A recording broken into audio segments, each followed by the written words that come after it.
نو حالیه د الله رب العزت د طرف نه نیوکه په ټول پاکستان کې خصوصا بیا په افغانستان کې شته، په صومال کې، په مختلفو ممالک کې، خاص کر پاکستان کې نو ډیر زیات د سیلابونو ورانه وشو. تاسو به خبر شئ موږ دلته نشته دی، الله پاک جل جلاله دی دا مصیبت د ټولي دنیا د مسلمانانو نه لرې کړي او خدای دې په کافرانو ور برابر کړي. لہذا زمونږ د ګناهونو د وجې نه، د دین اسلام سره د دشمنۍ د وجې نه، د الله د نظام نه د بغاوت د وجې نه مونږ ته روز نوي نوي عذابونه د الله مسلط کړي. دا اوس یو رپورټ ما ته ملګري راولېږه، نو 6,08,328 کورونه سیلاب وران کړي پاکستان کې. څومره جي؟ 6,08,328 کورونه وران شوي دي. 9,93,995 څاروي دي کې مړه شوي. څومره دي؟ 9,00,000. څونه ورانې شوې دي. دا د سیلابونو دا ورانې وکړو او لګیا دی دا اوس بېګام وکړو، نوې نوې داسې بنګلې داسې کورونه یې وړل اوس په سوات کې او دلته کې یو ځای بل ځای.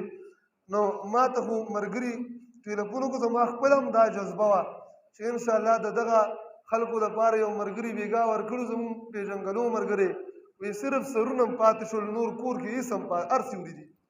او څه کې خو انسانان ګورې محترمو، رب العالمین دی مونږ په دین باندې روان کې، بس زمونږ زړه در خو چاته رسي نو د حکمرانانو وقت ذمہ داري ده. پرون نه بله ورځ په کوهستان کې دا خو یو واقعه ده، نور سوونه واقعات وشو په دې سیلاب کې.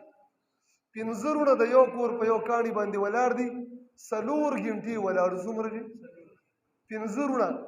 نو یو تنه په رسۍ باندې ملګرو بچ کړو، 4 وروڼه شهیدان شو. خو 4 غنټو کې د پاکستان هلیکاپټر رانغی. د کرکټ دپاره چې کله هلته میچ کیږي او باران پیچ لوند کي، نو د هغې د اچولو دپاره هلیکاپټر شته دی پاکستان کې.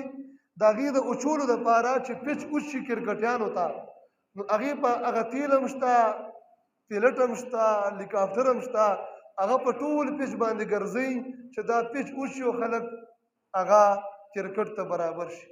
خو د انسانانو د بچکول لپاره نو دا خو دا هلیکاپټر خو زما ستا دي، دا خو د امت د دې بچو دي که نه، دا د دې وینې دي که نه، دا زمونږ هغه سختۍ او خولې دي که نه، چې دا د کفر ډټوان په دې باندې مزې کوي. که دا صرف د دې شرابیانو کبابیانو دپاره دي. اوس ما کته افغانستان کې په یو لغمان کې په هلیکاپټر باندې پرون 150 مسلمانان په هلیکاپټر کې د سیلاب نه بچ کړي دي. دا اسلامي نظام دی، غریب ملک دی. هغه طالبان دي چې مولا هم ورپسې خوله وازه کړې وه، امین ورپسې وازه کړې وه او هر شی به دې ویل دهشتګردو. هغه دې کې به هغه خلک هم موجود چې طالبان یې شهیدان کول، د هغې عزتونه یې اخیستل، په کورونې وله چاپې والې. نن هغه طالب ستا د مال حفاظت هم کوي، د جان حفاظت هم کوي. او یو مسلمان پسې په ګنټو هلیکاپټر یې ګرځي. او دا حکمرانان، دا شرابیان کبابیان، دی خپلو مزو زناکارو کبابونو شبابونو کې لګیا دي. امت ډوب شو او دلته دی د خپل الیکشنو کمپین کوي. مولا هم لګیا دی، امیم لګیا دی او هرې پارټۍ والا هغه خلکو نوټونه غواړي. امت نیم غرق شو، ډوب شو او دی خپلو هغه کرسو کې دي. الله رب العزت دې کرسو پسې ړانده کړي، کریم رب دې شرط هم دې ته دا ورنه کړي. الله رب العزت دې صحیح مجاهدینو ته دا کرسۍ نصیب کړي.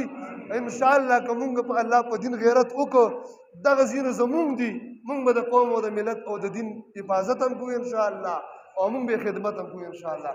دا د دې فساقو فجارو، د دې کفر د ټټوانو، د شرابیانو کبابیانو نه دي. نو د افسوس مقام نه دی چې امت غر کېږي او ته خپلې کمپینې کې او مونږ بجلیګر صاحب به ویل د ګډې وروڼه زم مونږ ته ګډې ویل د ګډې توهین دی. مونږ انتها ته په ذلت کې رسېدلي وو. دا خنزیران په مونږ باندې زمونږ ژوند کې څو ځل راغلی، خو مونږ بیا هم دوکه شو، بیا هم دوکه شو. دا خلک شنه ګیا راته وښي، بس مونږ پسې ورمنډه.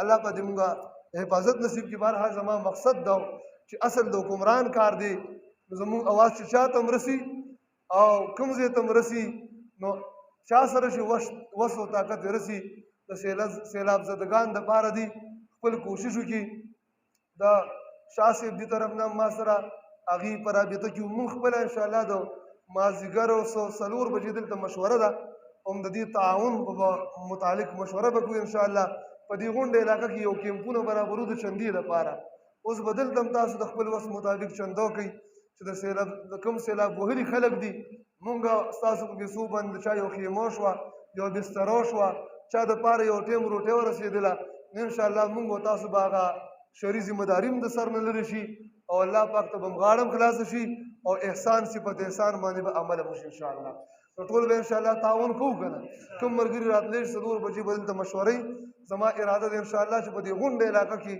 زه څو کیمپونه ولګوو ورځ نیمې دپاره ملګري ټول قرباني ورکړي او دلته احساس شو دا یوه ورځ مونږ د مسلمانانو دپاره وقف کړو ځکه چا سره پلاسټک هم نشته چې په ځان باندې واچوي دا زموږ وروڼه دي مسلمانان دي په مونږ باندې حق دی مونږ به په دې ټول علاقه کې انشاءالله کیمپونه وچلو چندو ترغیبات به وچلو او د خپل وس مطابق به هغې سره مونږ تاسو کوشش او محنت وکړو الله پاک د عمل توفیق نصیب کړي